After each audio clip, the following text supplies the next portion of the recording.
De retour dans Success Stories, le magazine de l'N24 où les entrepreneurs et les entrepreneurs nous racontent leur histoire, leurs défis, mais aussi et surtout les clés de leur succès et de leur entreprise. Alors avec moi sur le plateau, Quentin Pirlot.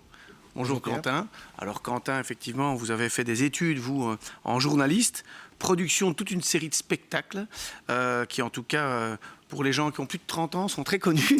Quand on prend l'improcession, quand on se souvient de ça, on parle aussi des productions, dont notamment les fameuses Noces Royales, au Myrano, puis à l'Acte 3, qui étaient quand même des spectacles assez impressionnants. Oui. Une carrière... était dans la salle, on va dire. Oui. Pardon ? Le spectacle était dans la salle. Le spectacle était clairement dans la salle par rapport au début où l'improcession, c'était assez magique. Hein, ça a fait pas mal de salles en Belgique aussi. Vous étiez calé, on va dire, dans le secteur de l'entertainment et notamment de l'amusement et de la musique. Et puis en 2009, vous créez une agence spécialisée, et on peut dire que c'était le bon tournant dans justement les médias sociaux. Cette entreprise s'appelait Social Like. Pas mal. À l'époque, c'était assez innovant. Vous avez été intégré au groupe Dentsu Aegis. C'était un très gros groupe, effectivement, dans le secteur de la com.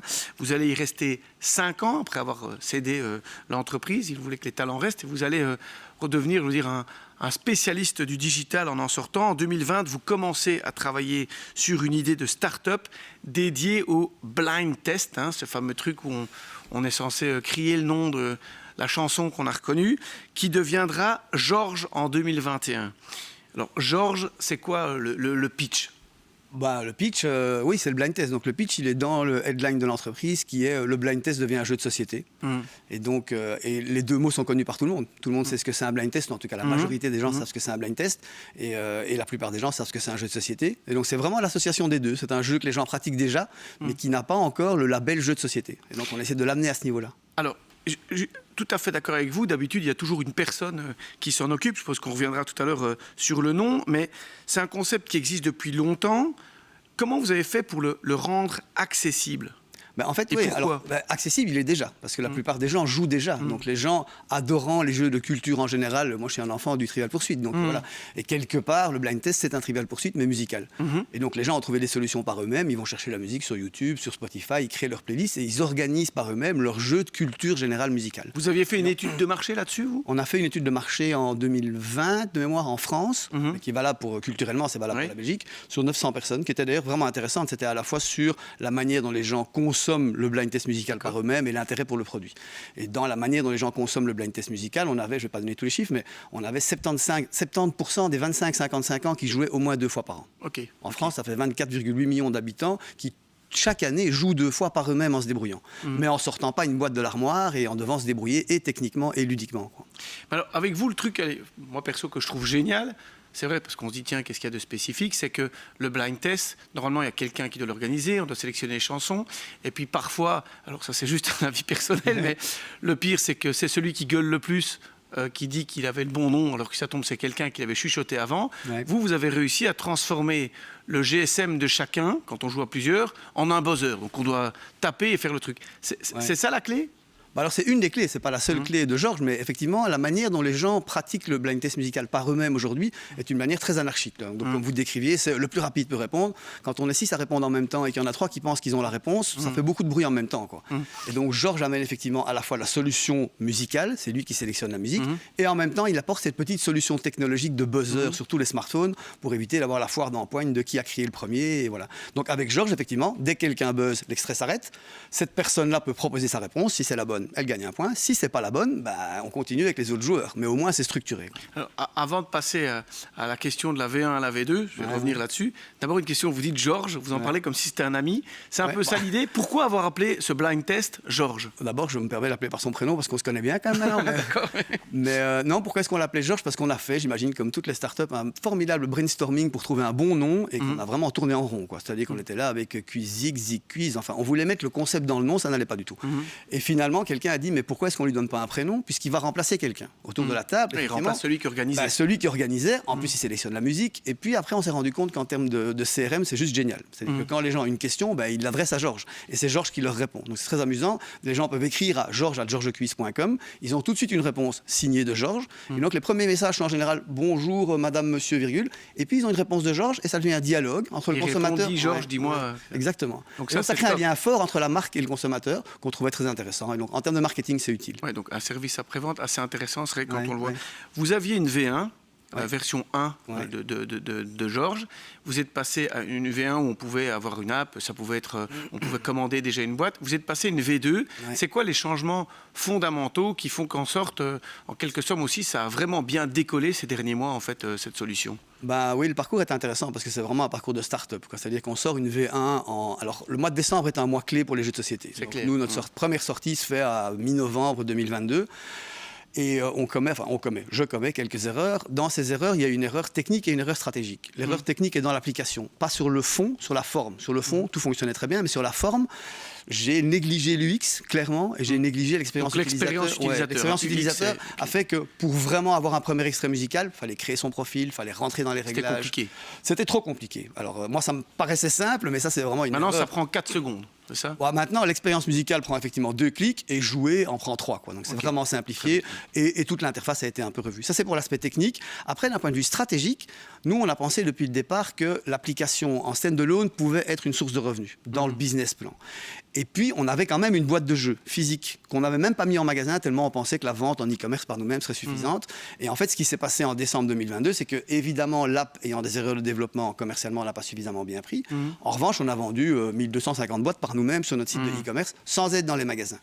Et en fait, ce qu'on a constaté, c'est que d'ailleurs, le headline a changé pour ça. Le blind test devient un jeu de société, n'est pas le premier headline de Georges. On s'est rendu compte qu'aujourd'hui, c'est plus facile de convaincre un consommateur d'investir 25 € dans un jeu de société blind test que ne serait-ce que 3 € dans un abonnement dans une Et application donc, mobile. dans ce cadre-là, ce qu'on voit aujourd'hui, c'est qu'effectivement, on peut aller acheter Georges dans les magasins. Alors, je peux en citer parce que j'ai vu toute une série.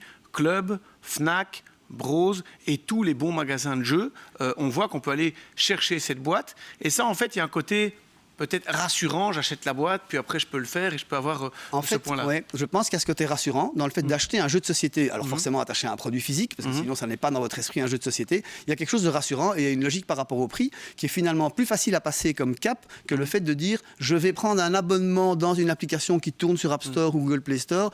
Même si ça ne me coûte que 3 €, ce qui est le cas de Georges pour essayer Georges pendant un mois. Mais ça, c'est déjà une étape que la plupart des consommateurs ne font pas. Et donc, la personne qui a acheté sa boîte de jeu, elle a automatiquement l'accès à l'application mobile pendant 3 mois.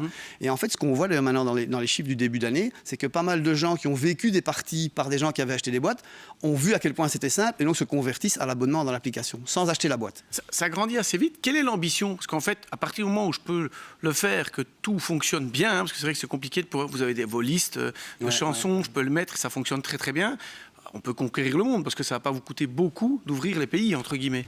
Non, ça nous a déjà coûté beaucoup, alors qu'on n'est que sur le ça, c'est territoire le belge départ, francophone. ouais, C'est le tout à fait. départ, on est bien d'accord. Oui, alors en termes d'ambition, la frontière entre prétentieux et ambitieux est un peu ténue, mais oui, non, mais la musique est un langage universel, l'application mobile est très facile à traduire, et le principe même des modes de Blind jeu, parce test. qu'il y a 3 modes de jeu, mais le blind test est effectivement pratiqué dans plein de pays. Je veux dire, l'étude de marché française est déjà vraiment intéressante. C'est sûr et certain qu'en Angleterre, c'est encore pire. Ils consomment du quiz à donf. Et donc voilà, on peut envisager tous les pays. Bien sûr. C'est pour ça que maintenant, on cherche un distributeur magasin, parce que c'est une clé qu'on avait négligée. On a pris un distributeur pour être répertorié en Belgique francophone, et maintenant, on cherche un distributeur pour les autres territoires. Et justement, c'est ça la clé du marketing? Enfin, quelles sont les clés du marketing pour pouvoir grandir maintenant de manière efficace, après avoir fait ces petits points? C'est quoi? Vous l'avez dit, trouver un producteur. Et c'est quoi? C'est faire des partenariats? Le producteur, c'est nous. Il nous faut un distributeur qui nous assure une présence en magasin, ce qui n'est pas si simple, effectivement, mais on va toujours trouver. En fait, c'est un drôle de marché. Le marché du jeu est un marché où il y a des majors. C'est comme en musique, c'est comme en cinéma. Et donc, il y a des énormes mastodontes, que ce soit les Américains ou les Européens, qui trustent quand même la plupart des marchés. Et à côté de ça, il y a des petits indépendants. Pour l'instant, en Belgique, nous, on a fait appel à un petit indépendant. Parce que les mastodontes nous ont répondu, écoutez, nous, on ne prend pas de risque. Donc, nous, votre jeu, on va le distribuer au niveau international quand vous aurez démontré sur un territoire qu'il a une vraie capacité. Et donc, c'est ce qu'on a essayé de faire maintenant sur le territoire belge. Et donc, après, il faut viser effectivement les majors. Mais si les majors ne répondent pas, on ira chercher par nous-mêmes un distributeur par territoire. Donc, c'est les distributeurs. Et puis, c'est vrai que votre marketing, moi, je le trouve parfois assez génial quand on voit le fait que vous invitez parfois les personnes dans les médias sociaux à dire à quelle personne ils vont mettre une tollée, ou je ne sais plus quelle est l'expression, une raclée la semaine prochaine au truc. Et il y en a qui disent, moi, je défie telle personne.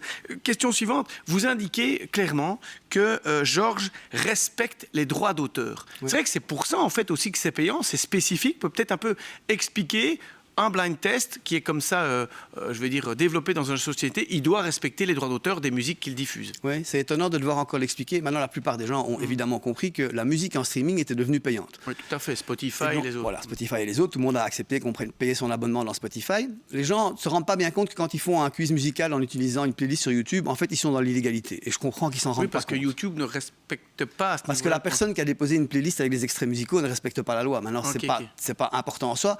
Mais nous, ce qu'on voulait, c'est comme on apportait une expérience de jeu avec une technologie et en utilisant le streaming, on voulait évidemment respecter la loi.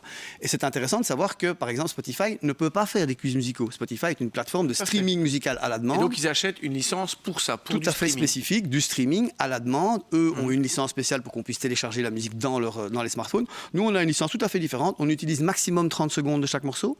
On ne peut absolument pas être à la demande. Donc, le morceau qui va arriver est aléatoire. Et c'est ça qui nous donne un statut particulier. Et on a pas mal de morceaux, on a tous les styles, et ça, on peut les configurer au fur et à mesure. On peut même configurer ces listes quand il y a des partenariats avec certains. Oui, c'est une des particularités de Georges, c'est qu'on peut facilement créer une playlist dans le jeu qui aurait été, par exemple, créée, c'est le cas pour l'instant. Il y a une playlist de Classique 21 qui est le partenaire radio, et c'est un axe de marketing qu'on peut développer sur chaque territoire en proposant à une radio d'être partenaire du jeu, mais pas simplement partenaire avec leur logo en petit dans l'application, partenaire avec vraiment une playlist spécifique du média qui est intégré. Répond au goût des auditeurs. Ouais. En tout cas, ce qu'on peut faire, c'est souhaiter tout le bon vent et toute la meilleure année à Georges, puisque c'est une personne aussi. Je transmettrai. Et voilà.